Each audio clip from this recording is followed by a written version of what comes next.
शेतकरी मित्रांनो, महाराष्ट्रातील लाखो शेतकऱ्यांसाठी मोठी बातमी आली आहे. सरकारच्या नवीन जी-आरनुसार आता पात्र शेतकऱ्यांना 2 लाखापर्यंत कर्जमाफी मिळणार आहे. एवढंच नाही तर नियमित कर्जफेड करणाऱ्या शेतकऱ्यांना 50,000 पर्यंत प्रोत्साहनपर लाभही मिळणार आहे. पण या जी-आरमध्ये नेमकं काय सांगितले आहे, कोणाला फायदा होणार आणि पुढची प्रक्रिया काय असेल, ही संपूर्ण माहिती आजच्या व्हिडिओमध्ये पाहूया. 11 जून 2026 रोजी महाराष्ट्र शासनाच्या सहकार विभागाने हा नवीन जी-आर जारी केला आहे.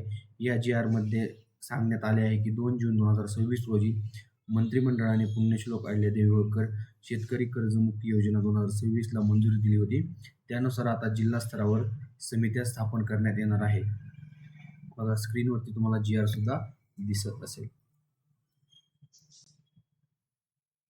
या योजनेअंतर्गत बाकीदार शेतकऱ्यांना 2 लाखांपर्यंत कर्जमाफी, नियमित कर्जफेड करणाऱ्यांना 50,000पर्यंत प्रोत्साहनपर भत्ता, OTS म्हणजे वन टाइम सेटलमेंटचा पर्याय, ही महत्त्वाची तरतूद करण्यात आली आहे.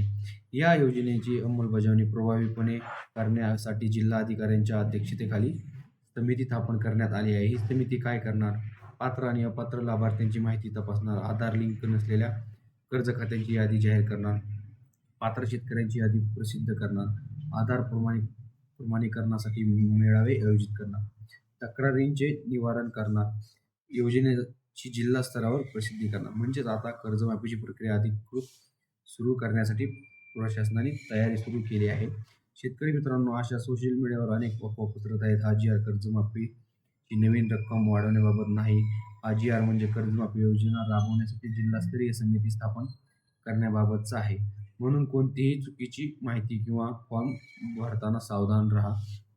तर मित्रांनो, हा सरकारच्या पुण्यश्लोक अहिल्यादेवी होळकर शेतकरी कर्जमुक्ती योजना 2026 अंतर्गत 2 लाखांपर्यंत कर्जमाफी आणि 50,000 प्रोत्साहन देण्याची प्रक्रिया आता वेगाने पुढे जाणार आहे.